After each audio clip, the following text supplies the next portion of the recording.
trust me, there are a whole list of things that I would rather talk about with my theist and non-theist brethren than this particular subject, but alas, it's a rather important thing to talk about right now, and it just happens to be a hot-button issue. So hello YouTube, if you guys haven't heard by now, Rick Perry, everyone's favorite American idiot, has decided to request a gathering of prayer and fasting for all of America at Reliance Stadium next Saturday. This is an unprecedented and, quite frankly, illegal move on his part. So, not only does Rick Perry have a strong right agenda, but he wants to push that agenda on everyone else, it seems, by telling everyone to pray next Saturday at this very solemn and troublesome time. And you know what? That's fine if you did it in the comfort and privacy of your own home. But no, Rick Perry is an elected government official, and he has no right to be saying such things. You know why? Well, as I've already mentioned before, because it's unconstitutional to do so. I am no expert in American politics, and I'm definitely not an American, but one thing I do know is a cornerstone of the American Constitution is the separation between church and state. And Rick Perry showing preference to one particular religion, namely Christianity, is definitely not only crossing the line between church and state, he's erasing the fucking line. Now, for my detractors, you might be going, ooh, big deal. Rick Perry's just decided to ask everyone to pray. It's probably non-denominational. No, he specifically said in his video, God and Jesus. That usually only implies, Christianity. And even if it was non-denominational, that would still discriminate against atheists and agnostics, who clearly don't believe. So either way, Rick Perry's actions can't be justified and are clearly unconstitutional. And to any Christian who might be asking this question, I have lost all respect for you. Why? Because you wouldn't be asking me that question if it was any other religion who did this to you. If it was a Jew, if it was a Muslim, if it was a Wiccan, hell, any other religion except Christianity, and America would be having a hissy fit. But no, since it was Rick Perry, and Rick Perry believes in your sky daddy, you Americans, for the most part, have no issue with it. And yes, I know there are quite a lot of exceptions, which is good. But the thing is, America should have booted his ass way before then, in my opinion. Rick Perry doesn't even deserve to stay in office because of his obvious rightist agenda.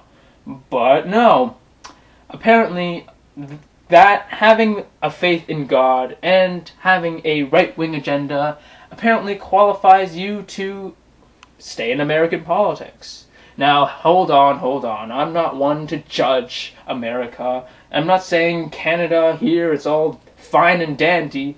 Hell, I don't think Stephen Harper is doing such a great job either. But the point I'm trying to make is, if something is very obviously unconstitutional, and if an elected government official is doing something that's very obviously unconstitutional, his ass should have been booted out of office faster than you can say, Jesus!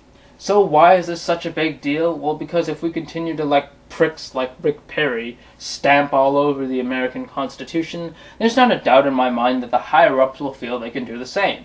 Well, seeing as Mr. Perry here clearly wants to push his social agenda and does so without any real consequence, then why the hell can't we push our own social agenda, which gives the right-wing, extremist, fundamentalist, idiot Christians the whole idea to push their social agenda on the rest of America. And if you guys want to know what that feels like, well, think Saudi Arabia. Except instead of Islam, you guys will be facing extremist Christianity. Again, I'm not dissing America. I know America has its moments. This ain't one of them. If an elected official, an elected government official, goes in front of national TV and proudly announces to the rest of the American nation that the economy is in shambles, our country is in ruins, and we're kind of screwed. So I have to admit that the government has got nothing. So what do? We should pray for help. We should pray for help from the invisible sky daddy who's ignored the pleas of all those Haitians who are currently starving and suffering in a severe drought. We should just pray to God's help. The same God who clearly ignored all those pleas and cries for help in Japan during the nuclear crisis not a few months back. Is that the best you Americans have got to helping to solve your problems? Praying to an invisible sky daddy. Ugh. You know, I'm pretty sure most of America does not concede with Mr. Perry's idea. Or at least I hope most of America does not agree with Mr. Perry and decides to take some proactive, affirmative action rather than just sitting on their asses and praying for God to help them, when God clearly does not give a shit whether we suffer. God does not give a shit whether you are dying or in pain or whether your family members and friends are dying. When has he ever given a shit? Never! Isn't that the most backwards thing that Rick Perry just said? I mean, you Christians continue to pray to God to help you, to pray to God to solve all your problems in your life. While when we atheists ask, well, why is there suffering in the world in the first place? If God really cares for us, why would he not help solve our problems? Why would he continue to let us suffer? Why would he let our family and friends who are Christians and who are good people to suffer? You Christians will look us straight in the face, in the eyes, and say, it's all part of God's plan.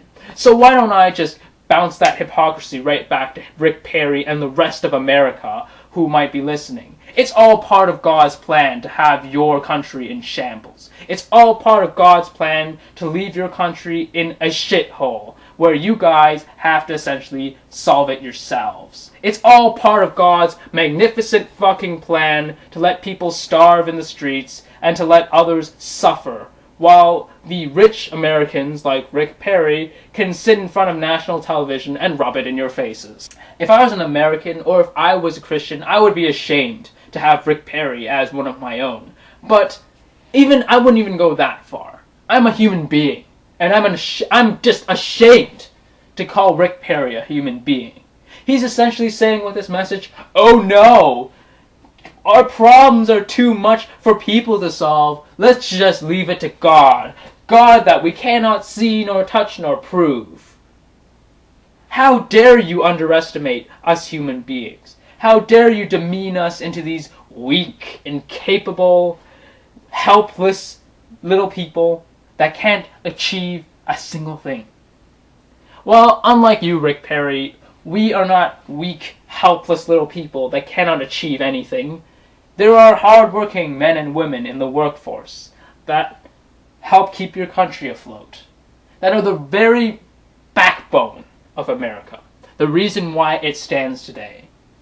And quite frankly, we do not need you to make their efforts and their hard work into nothing. Rick Perry has essentially demonstrated the kiss of death to American politics. When Americans realize that the government no longer cares about America and fixing its problems. When America realizes that the higher-ups are now investing their time and money not into fixing the problems within America, but investing it all in the supernatural to help fix America's problems for them. When America realizes all of this, they have to kiss their asses farewell. So, my American brothers and sisters, I wish you good luck, honestly. This might be the turning point for many very, very, very unstable years in your political system. And I wish you all the best. Good luck. And may the truth always be heard.